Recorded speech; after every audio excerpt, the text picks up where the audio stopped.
pati sine các tung đi chẳng nghe nang pali nghe tâm laka Alu nanga do apa tak jingne desene mong sang tango lâu nang simba ai hà lan kia nang cái lan phải xin công yang nè xin ngày nin đây bay cây chả ado apa taka ado election jipai kama hangi hasibu do tumi ado election the yong mong hamlak iji ado tumi opposition ka on the yok kama apa taka hagamai lakaja sa election hi pak ma na hoi yu kama au pe yu la ado mi the mong ham yang tango ado tumi mango bu tuyu nan ha yau yang apa taka hagamai tam lakaja Bang Tu,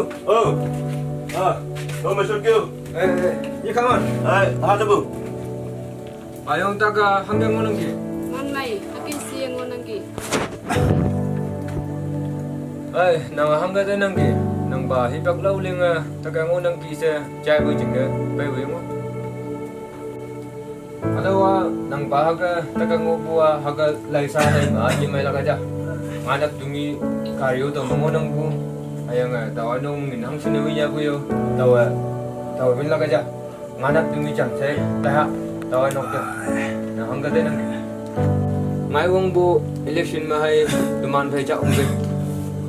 Nang hangga ta ngu ya.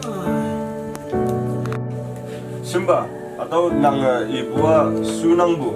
Hayang boy atau apa tak jingnya atau alau bongbong tu so alau hazra nam yang ba ya hasibu hayang boy atau election min ma atau vote min ma nang ngina ya hu je tai ja. Ama hang ge.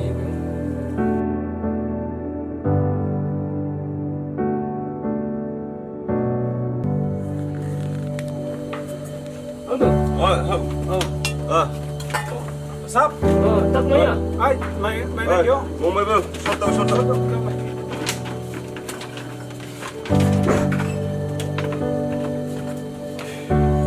Nang pa tak kang ubay sa chai bu jina. Ninno son sibu. Nang pa nang niya daw ninno yiya. Daw yo ang mong may tini daw opu ngiyangan mi song den mong may haw na ba. Daw daw election da yong yang kai ma mong beng ma len da bu. Yang bu len da bu. Yang bu ngin sa ha. Yu ka da haw ja. Nang niya tini tung we se mong ko cha mo yiya. Daw jina nang mi song da daw mong may ya. Ko ko daw thala ka che. Tai bu we. Bai bu nang ni le hang ni wong pong si. Min wong pong ay no kui pala kaya gari wong pong ay daw bigay. Sap atau nang ibua yong mong mai bai. Aga I chai puting na. Hayang boy acing na si yang hangu nang mo singhingin hayang gari insin hang mo hangu tawin.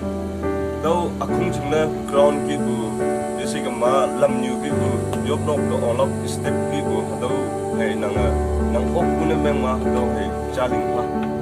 Ama ya ông mày biết làm như thế. Yoi sa chính này chỉ là akung chính này. Community chính là chủ đề âm này đây là ya sang này yang đâu cao ang apa chủ đề này. Đâu yo mong mày ya